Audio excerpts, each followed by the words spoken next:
So I want you to imagine something for a second. What would actually happen to your reality if the word hello just, ceased to exist? Oh, wow. Just completely gone. Yeah, totally gone. Like, it sounds like this weird philosophical thought experiment, right?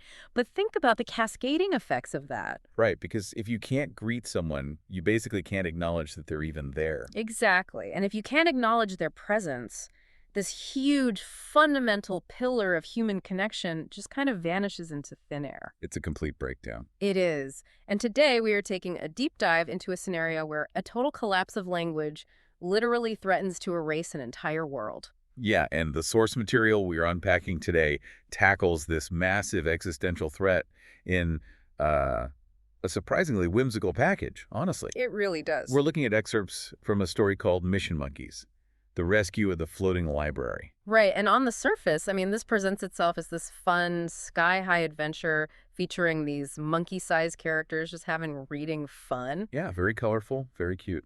Like, imagine looking up at the sky and seeing this giant island made entirely of books just floating right above the clouds. With giant letters drifting around, pages fluttering everywhere. Exactly. But, we are not just going to sit here and read a bedtime story today. No, definitely not. The mission for this deep dive is to use this magical rescue operation as a sort of masterclass in how we acquire and build knowledge. Right, because underneath all that whimsy, it's incredibly deep. It is. We are going to explore how the story disguises all this heavy foundational science of learning, like cognitive scaffolding, working memory, complex comprehension, and it dresses it all up as this epic action sequence. Yeah, because when you strip away the magical floating pencils and the rainbow clouds, the text actually leaves you with this highly accurate psychological blueprint. Yeah, it's wild how accurate it is. It really is. It charts exactly how the human brain goes from processing zero information to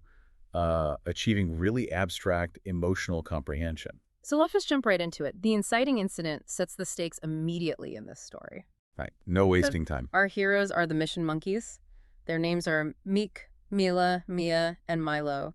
And they are basically watching this floating sanctuary of knowledge when a glowing storybook drifts down. Uh-huh. And it opens on its own and just flashes a mission alert. Which is, the ultimate call to action. Totally. The floating island of words is losing its vocabulary. The words are physically detaching from the pages and just evaporating. Just disappearing into the sky. Yeah.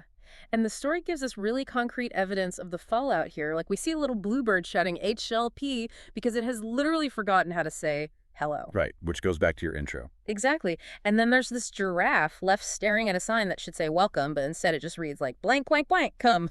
It's so jarring. And the text is really deliberate in how it frames the immediate consequences of this linguistic loss. How so? Well, notice that it doesn't show, like, a librarian failing to categorize a shelf or a student failing a spelling test. Right. It's not academic. Exactly. It demonstrates a complete breakdown in fundamental social interaction.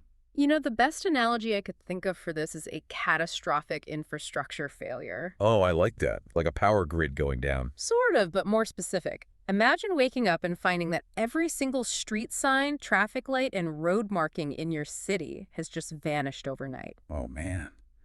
That would be terrifying. Right. You don't just have a navigation problem at that point.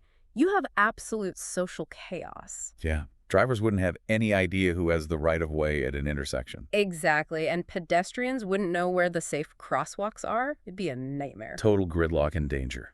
So losing words like hello and welcome is basically the social equivalent of losing those traffic lights. Yes. It is a total breakdown of hospitality and communal safety. That makes perfect sense.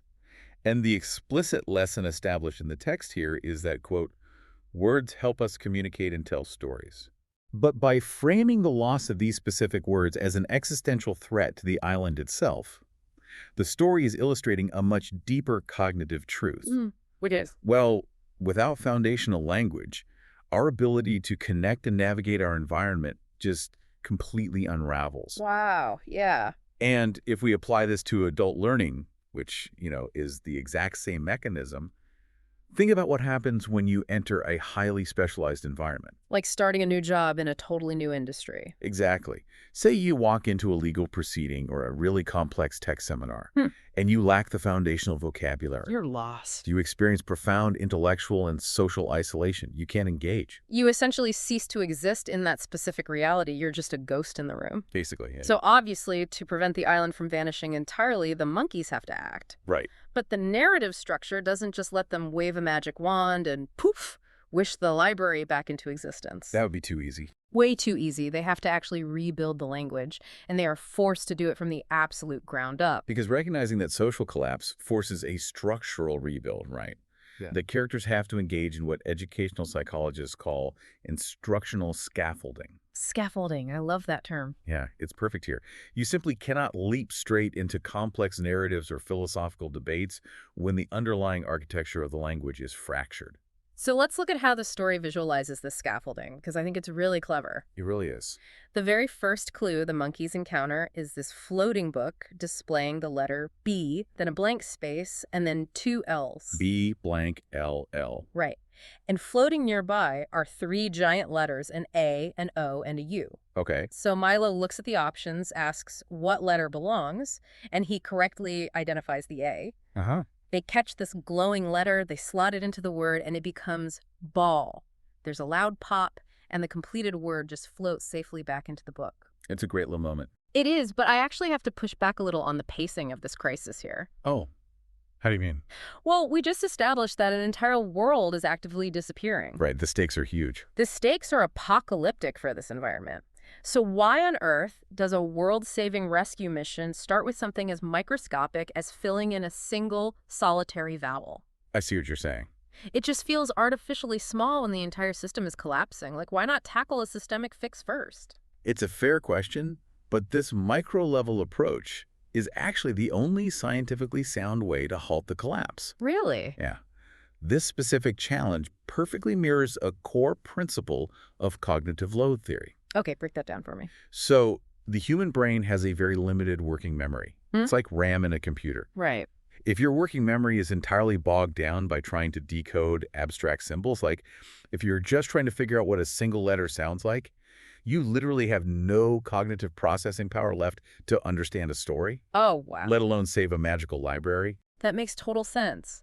You can't process the overarching meaning of a novel if you are actively, painfully struggling to just sound out the syllables on page 1. Exactly. The explicit lesson here in the book is every letter is important. Right. But by forcing monkeys to start with letter recognition, the text is demonstrating the mastery requires automating the smallest possible unit of understanding first. Automating it, like making it second nature. Yes.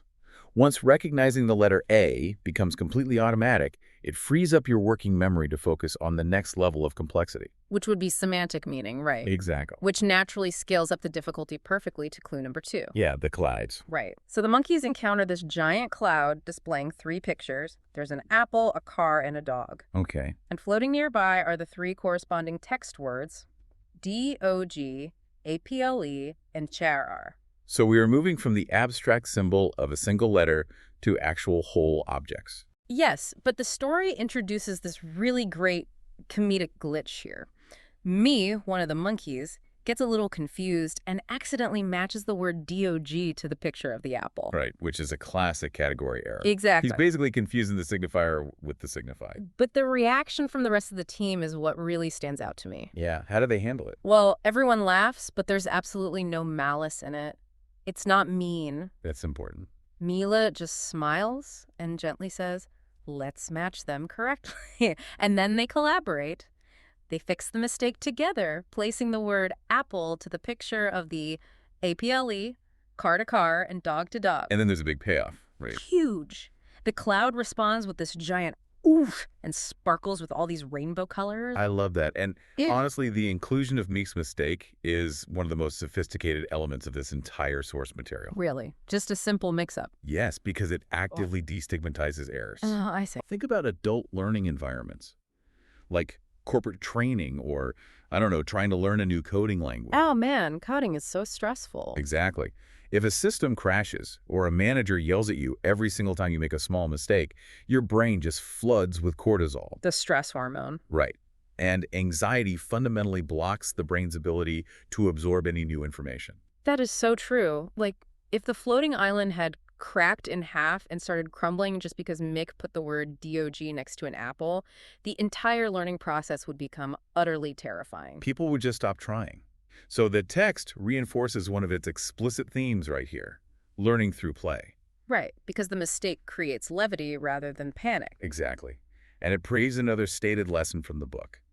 Helping others makes learning even more fun. Yeah, because Mila doesn't just snatch the words out of his hands and do it for him.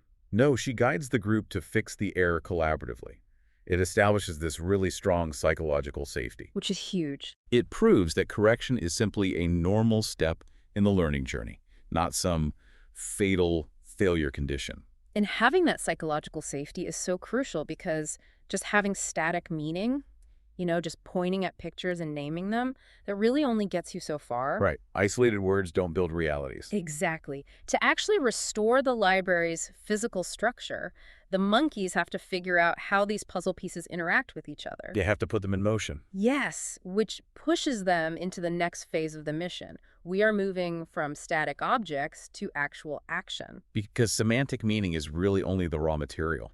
You need rules of engagement to make those materials do anything useful. And clue number 3 provides exactly those rules. The sentence building. Right. So the monkeys find these floating word bubbles. The words are can, the, fly, and bird. So it's all jumbled up. Completely out of order. Milo asks what order they should go in, and Mia steps up. She arranges them into the sentence, the bird can fly. And the reaction from the island here is totally different. It's massive. The moment the sentence glows, hundreds of books suddenly just fly back onto the empty library shelves. See, the scale of the reward here is so telling. How do you mean? Well, filling in the letter A, that saved a single word. Right. Matching the pictures, that made one cloud sparkle. Yeah. But mastering syntax, arranging those words to create a well-formed sentence that causes a massive, tangible restoration of the island's environment. Syntax basically acts as the operating system of language. Oh, I really like that framing. So the vocabulary words are just static icons on your computer desktop. Exactly. Nothing actually happens until the operating system, the syntax, tells those icons how to execute a program. That's spot on. Yeah. It takes two completely disparate concepts of bird and the act of flying, and it creates an entirely new event. It links them together. Yeah, the narrative is showing us that grammar and syntax are what actually build the architecture of communication. Wow. Restoring the grammatical structure literally restores the library's physical structure. So at this point, the island is finally stabilizing, but the text throws one final massive hurdle at them. The boss battle, basically. Exactly. So at the very top of the island, there is this gigantic balloon shaped like an open book. Okay. And it poses a single question. Which word means happy? Just that. Just that. And the choices appear below it. They are joyful, sleepy, and rainy. Okay.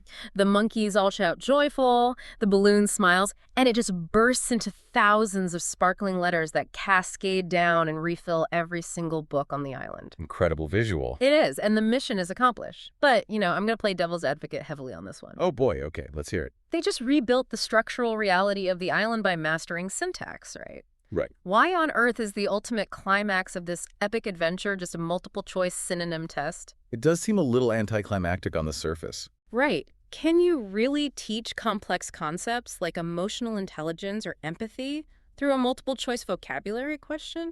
It just seems like a very superficial way to end a story that's all about deep comprehension. I get why you'd say that, and it looks superficial if you only look at the multiple-choice format itself. Okay, so what am I missing? You have to analyze the conceptual leap the monkeys are being asked to make here. Okay. Think about the scaffolding progression we just talked about. It took them from decoding a symbol, the letter A, to identifying concrete objects, the apple and the car. Right. Then they moved to understanding external action, the bird flying. Okay, I'm following. This final challenge. It forces them to define an abstract internal state. Oh, I see. They are moving from things they can physically touch or see to things that exist entirely within the mind. Exactly. Understanding that joyful is a more nuanced, complex synonym for happy requires the monkeys to actually process internal emotional states. That's a huge leap. It is. I mean, you can master all the syntax and technical vocabulary in a given field, but if you cannot grasp the abstract nuances, like the emotional tone of an email, or the unwritten cultural rules of a new workplace, or the subtext of a negotiation, you aren't truly fluent. You're just a robot processing inputs. Basically, recognizing an internal state represents the absolute pinnacle of abstract comprehension. That conceptual leap is exactly why it is the final challenge. That completely changes how I view that scene. And, the environment's reaction validates that completely. Right, because the balloon smiles. Yes. When they successfully navigate that abstract emotion, the balloon itself smiles before it bursts. They essentially had to inject emotional comprehension back into the system to trigger the total systemic restore. And that abstract comprehension ties the mechanics of reading directly back to the text's broader themes, which are friendship and imagination. Because you can't be a good friend without empathy. Exactly. Well. You cannot empathize with a friend if you lack the vocabulary to understand their internal state. So reaching that level of comprehension triggers this really beautiful resolution. The floating island sparkles, books fill the sky, the library floats peacefully again. Everything is back to normal. Better than normal. Mick opens the storybook and realizes this one has all the words. And Milo declares it the best adventure ever. But for me, the most impactful moment of the whole ending is the return of that little bluebird from the very beginning. Oh, the one who forgot how to say hello. Yes. The bird that was panicking earlier flies down, waves at the monkeys, and says, "Now I remember how to say, thank you." See, that is so brilliant.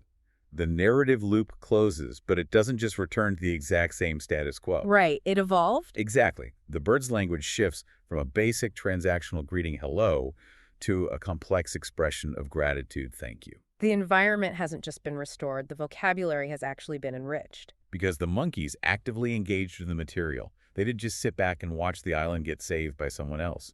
Right. They had to do the work. They practiced letter recognition, they practiced matching, and they practiced sentence building. And the source text explicitly states this, right? It says, teamwork helps solve big challenges, and reading becomes easier when we practice. Simple but true. It is. Collaborative practice is the actual mechanism that drives them from zero comprehension to total mastery. Which brings us perfectly to why this matters so much for you, the listener. Right. Why are we talking about monkeys and floating books? Exactly. We spent this deep dive analyzing a whimsical children's story because the cognitive framework it outlines is completely universal. It applies to everyone. Totally. Think about the last time you tried to master a dense, overwhelming new subject as an adult. It was exhausting. It is. Maybe you were forced to learn a new corporate software system at work, or you tried to study the intricacies of global financial markets, or you just started learning a new language before taking a trip abroad. It always feels like a mountain you can't climb. But the mechanics of how your brain acquires that new knowledge are absolutely identical to the Mission Monkey's adventure. Yeah, the biological blueprint for learning doesn't just alter itself because the subject matter becomes more adult. Right. When you are faced with a massive, intimidating island of new information, trying to swallow the whole dictionary at once will only overload your working memory. You'll just freeze up. You will. You have to start by isolating your letters, the foundational terminology of your new field. The basics. Then you practice matching those abstract terms to their real-world applications. You look at the pictures. And crucially, you have to allow yourself to make mistakes without panic. Yes, no cortisol. Right. You have to treat errors as data points rather than catastrophic failures. And you just practice those connections until the isolated concepts flow together into functional sentences and complex workflows. And don't forget, you also rely on your network. Oh, right, the teamwork aspect. The monkeys totally relied on each other to find the correct answers. Huh. Mastering a new field requires asking colleagues for context, seeking out mentors, and collaborating to fix those category errors. Nobody does it alone. No one solves the giant puzzles entirely in isolation. So this story really does provide a profound pedagogical framework, just cleverly disguised as a sky-high adventure. It really is. By breaking down the problem, respecting their own cognitive limits, and building from the ground up, The monkeys saved an entire world. Yeah. They proved that with structured practice and a supportive team, you can rebuild your understanding of any subject no matter how overwhelming it initially appears. They literally took a catastrophic collapse of communication and engineered it into a triumph of connection and empathy. That is beautifully said. Yeah. And that brings us to the end of our deep dive today. It went by fast. It did. We've explored the cognitive psychology hidden within the mission monkey's journey, tracing how the brain moves from decoding simple symbols all the way to grasping complex emotional realities. Quite a journey. But before we wrap up completely, I want to leave you with a final, lingering thought inspired by this source material. Okay, what is it? Well, the story presents this vivid, really unforgettable image. A world that literally begins to evaporate the moment it loses its vocabulary. Like the floating island dissolving. Yeah. The physical reality of that island is entirely dependent on the words available to describe it. Mm-hmm. It makes you wonder if the words we use build the very realities and the islands that we inhabit every single day. What happens to the boundaries of our own world when we stop expanding our vocabulary?